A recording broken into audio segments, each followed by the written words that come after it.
Allahumma salli wa sallim wa barik alaihi wa ala ali. Saya mau bertanya tentang madhab yang digunakan ormas Islam dari kalangan Muhammadiyah itu apa, Ustaz? Apakah sama dengan dipakai oleh saudara kita dari kalangan salaf yang menggunakan manhaj salaf? Dan saya ada di lingkungan yang beda madhab, apakah yang dinamakan toleransi saya juga harus mengikuti cara bermadhab, cara ibadah seperti mereka? Contohnya dengan amalan-amalan seperti tahlilan, kunut dan sebagainya. Apakah saya harus seperti itu? Mohon penjelasannya. Secara singkat saja begini, secara singkat. Anda harus bedakan apa itu manhaj, apa itu madhab. Itu berbeda. Saya sering sampaikan kalau manhaj itu cara kita berislam. At-tariqul wadih, jalan yang jelas menuju Islam dengan jalur mengikuti Nabi SAW. Contoh, saya hapus ini misalnya ya. Siapa Nabi kita? Nabi Muhammad SAW. Apa yang diturunkan pada beliau untuk membimbing kita? Al-Quran. Allah turunkan Al-Quran pada Nabi Muhammad SAW. Nabi Muhammad menjelaskan isi Al-Quran kepada masyarakat yang hadir di zaman beliau. Saya sebut masyarakat, bukan hanya sahabat. Karena Quran diturunkan bukan hanya pada para sahabat. Pada masyarakat pada saat itu. Cuman ada kalangan orang yang ketika diberikan tidak mau mengambil. Itu poinnya. Yang mau mengambil beriman pada Nabi, hidup di zaman Nabi, melihat Nabi disebut dengan sahabat pada saat itu. Nah, penjelasan Nabi kepada para sahabat, masyarakat disebut dengan hadis namanya. Hadis. Apa yang dikerjakan, apa yang dilakukan, apa yang dikatakan, apa yang melekat pada Nabi namanya hadis. Kalau itu jadi pedoman kehidupan berubah namanya dari hadis jadi sunnah. Muncullah istilah Al-Quran dan sunnah. Nabi ketika mengajarkan pada para masyarakat, singkatnya nanti ada menjadi golongan sahabat yang diajarkan Al-Quran dan sunnah. Isi Al-Quran dan sunnah minimal ada 3 bagian.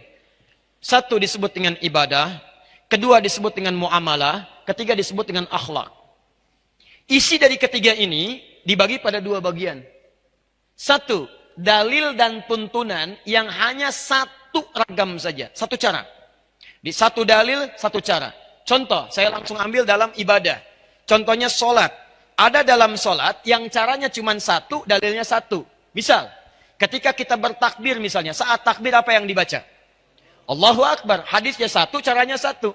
An-Nasai nomor hadis 886. Angkat tangan Anda, letakkan yang kanan, langsung menutup yang kiri, simpan di dada. Redaksinya langsung. Fa wado'a, fa itu langsung. Tanpa jeda, tanpa ada gerakan lain.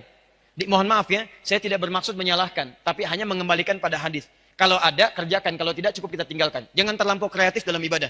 Ya, misal, saya belum pernah menemukan misalnya, bukan bermaksud menyalahkan. Ustadz nggak enak ya. Kedengaran suara saya? Belakang kedengaran? Kok bisa jawab? Ya. Bisa minta izin. Luar biasa di UPI ini ya. Baik. Tidak kedengaran bisa jawab. Lihat sini.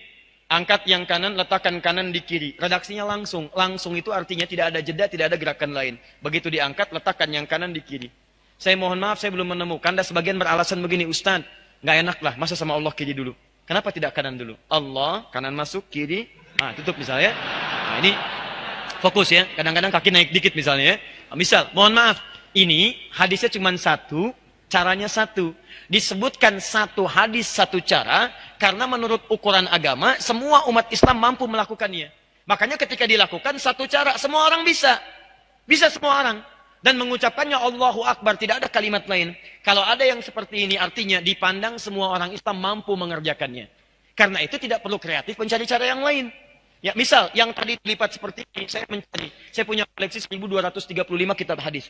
Saya mencari sampai dari yang hadis paling sahih sampai yang paling palsu. Saking palsunya yang tadi di kitab hadis palsu pun tidak ditemukan. Anda bayangkan. Misal, yang kedua, ada tuntunan dari Nabi yang sifatnya beragam dalil, beragam cara. Dalilnya bukan cuma 1, dalilnya banyak. Caranya bukan 1, caranya banyak. Contoh, masih dalam sholat. Bacaan Al-Fatihah. Bismillahirrahmanirrahim. 70 hadis. Dipraktikkan 4 cara oleh Rasulullah SAW. Kadang dijaharkan. Bismillahirrahmanirrahim. Jahar. Keras. Kadang silent. Bismillahirrahmanirrahim. Sir. Silent. Pelan. Kadang tidak dibaca sama sekali. Alhamdulillahi Rabbil Alamin. Tidak dibaca. Kadang dibaca rakaat pertama, selanjutnya tidak dibaca lagi.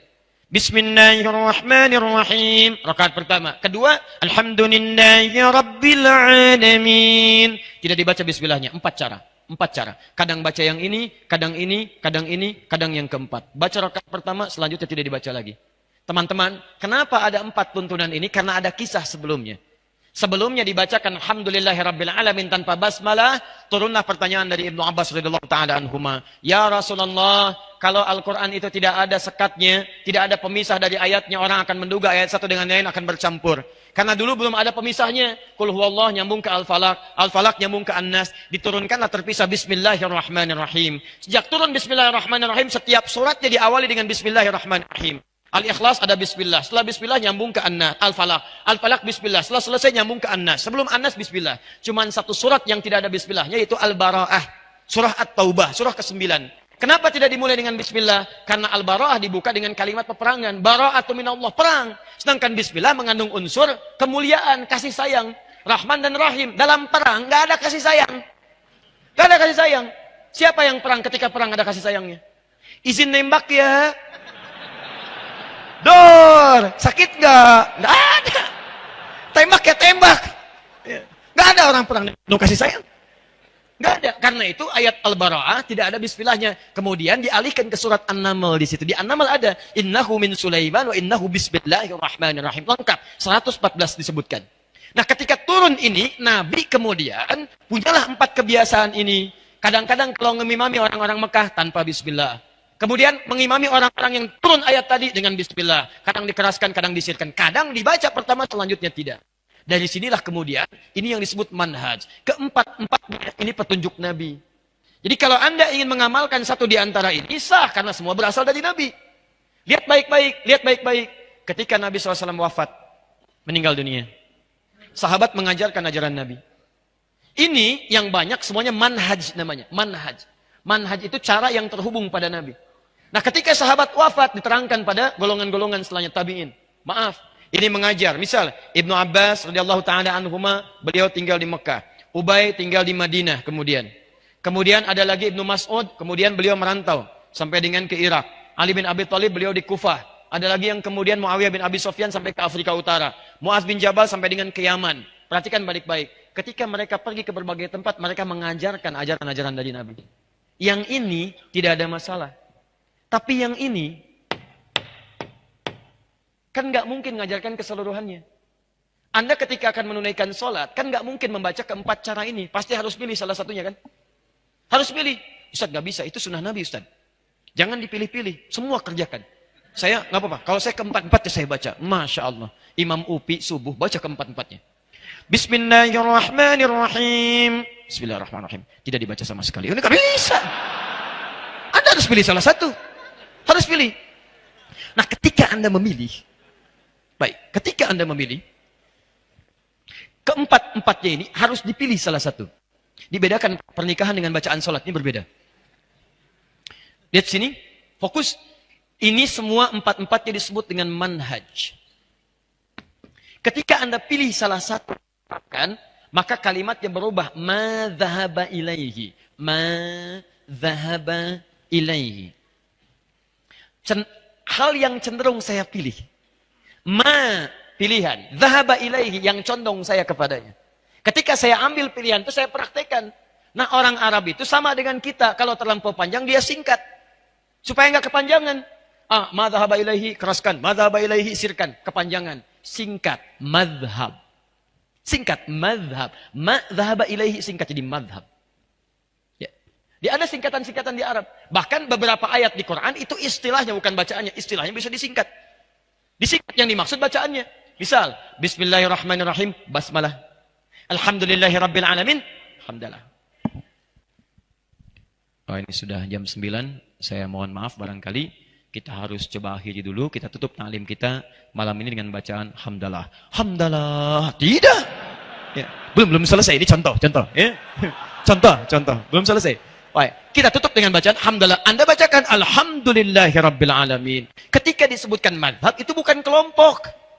Bukan aliran. Yang dimaksudkan pilihan yang diambil karena tidak mungkin Anda mempraktekkan keseluruhannya.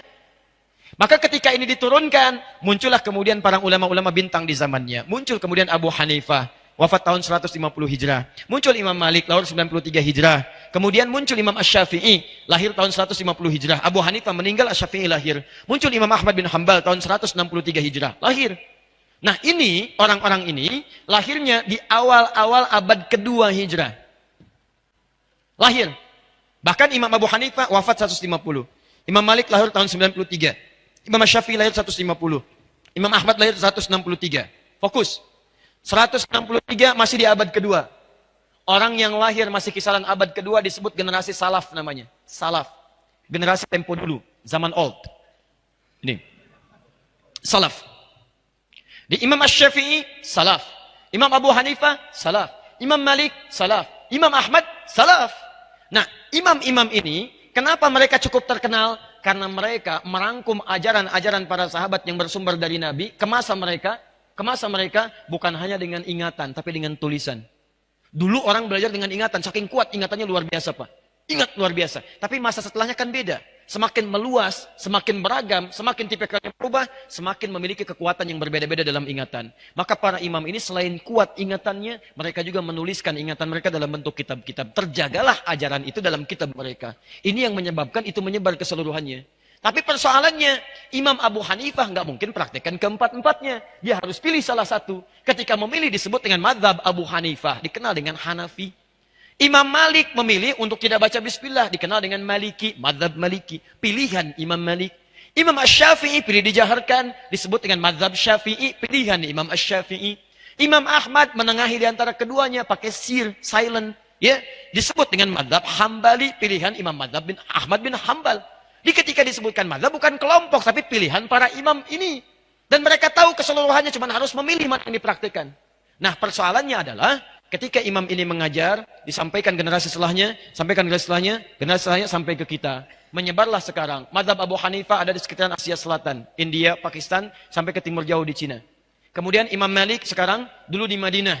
Kemudian menyebar setelah itu sampai ke Afrika Utara. Libya, Tunisia, Maroko, Aljazair. Ya, kemudian sampai dengan nyebrang sedikit Mediterania, Italia, Prancis, sampai ke Spanyol, itu Maliki. Syafi'i ada di kisaran Syam, Syria, sampai sebagian di Mesir, sampai Asia Tenggara. Kemudian Ahmad bin Hanbal, Hambali, itu kisaran Teluk, terutama Saudi. Ya, di kerajaan Arab Saudi, madhabnya Hambali, bermadhab, Hambali madhabnya. Makanya jangan kaget ketika ke sana, bismillahnya disirkan. Ketika ke Syria, bismillah dijaharkan. Kenapa? Karena yang dipraktikkan, ini prinsip semuanya semanhaj dengan Nabi. Madhabnya boleh berbeda, tapi manhajnya sama bersumber dari Nabi. Pertanyaannya, orang Indonesia masuk kemana? Orang tua kita luar biasa. Semua negara ini dikunjungi. Ada yang belajar ke Pakistan, ada yang ke India. Ada yang belajar kemudian ke Libya, ke Mesir, Tunisia, Aljazair, Maroko. Ada yang belajar kemudian Syafi'i ke Syam, ya ke Syria. Ada yang belajar sampai ke Saudi, ke Madinah, ke Ummul Qura. Pulang-pulang ke Indonesia, dibawa semua khazanah itu. Yang jadi masalah kadang, mohon maaf, kadang tidak disampaikan secara sempurna.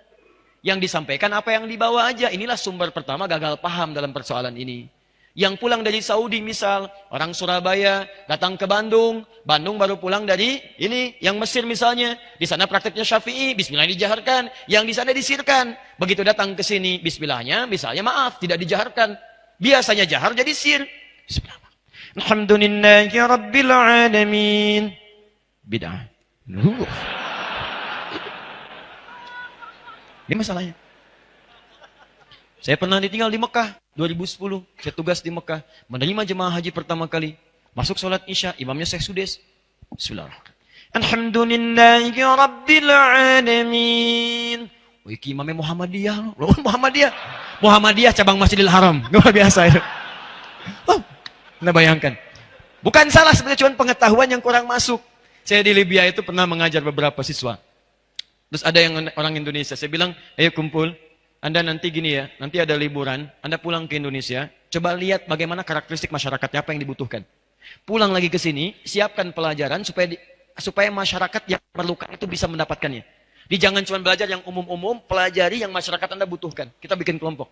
Singkatnya setelah pulang dari liburan, saya tanya, Anda kemana kemarin? Saya ke daerah ini Ustaz. Apa yang terjadi? Saya tanya pertama kali, berapa jumlah orang Islamnya? Dijawab, alhamdulillah Ustaz, 95% Muslim. 5%-nya apa Pak? Muhammadiyah. Sama dengan pertanyaan ini. Jadi, gini baik-baik. Lihat, kita itu kalau semua bersumber dari Nabi, manhajnya sama, walaupun mazhabnya berbeda, bukan berarti kita beda. Tadi sepanjang jalurnya ke sini, ini kita orang ikut salaf. Salaf ini. Kita tidak mungkin mengikuti jalur kecuali lewat orang ini dulu. Ulama-ulama mulia, enggak mau, saya mau langsung, enggak mau mazhab. Saya mau langsung ke Nabi aja, Quran dan Sunnah. Anda pernah ketemu Nabi? Kapan Anda ketemu Nabi? Jadi semua orang yang Quran Sunnah akan kembali lewat sini dulu. Syekh Al-Albani ngambil turunan Ibnu Qayyim Al-Jauziyah, ngambil turunan Syekh Ibnu Taimiyah, ngambil turunan Imam Ahmad bin Hanbal, Hambali. Syekh Al-Albani, Hambali. Ya, Syekh Al-Buti, Asy-Syafi'i, Syekh Ar-Rabiti, Maliki, Syekh Dakhlawi, Abu Hanifah, ya, Hanafi, Ahnaf. Dari semua ini naik ke atas. Nah, orang yang mengikuti jalur ini ulama disebut dengan salaf. Setiap yang mengikuti, yang diikuti tambahkan i di ujungnya. I di salafi. Salafi itu artinya orang yang mengikuti jalur salaf. Jadi kalau Anda mengikut ini, Anda namanya salafi. Karena itu saya sering mengatakan, umat Islam itu seluruhnya salafi. Nggak ada yang tidak salafi. Kalau bukan salafi, dari mana Anda belajar? Karena kita pasti melalui jalur yang ini. Di salafi itu bukan kelompok, salafi itu bukan golongan. Golongan. Maaf ya, saya salafi. Kamu apa? Pengiri. Begitu diributkan. Paham ya? Jadi demikian adanya. Jadi nggak usah ribut lah. Ya, jadi sudah sepanjang kita satu manhaj, satu mazhab, itu yang bagus. Kalau mana tuh hati-hati. Akhi, maaf, kita beda manhaj. Beda manhaj. Berarti keyakinan kita beda di situ. Ada yang salah di situ. Jadi hati-hati teman-teman sekalian ya. Ya, maaf. Manhaj kita sama. Mazhab boleh berbeda, tapi jangan sampai perbedaan itu membuat kita tidak bisa minum teh bersama. Hati-hati. Hanya karena beda satu kunut, satu tidak salaman. Assalamualaikum, besok aja. Besok aja, luar biasa. Waalaikumsalam. Ya, jadi kalau sudah seperti itu enak, nyaman. Akhi, Masya Allah. Syafi'i, alhamdulillah. Antum apa? Hambali. Minum teh yuk? Ya, Masya Allah. Ayo silahkan. Baik. Gulanya bagaimana? Terlampau manis lah, yang penting setia. Enak.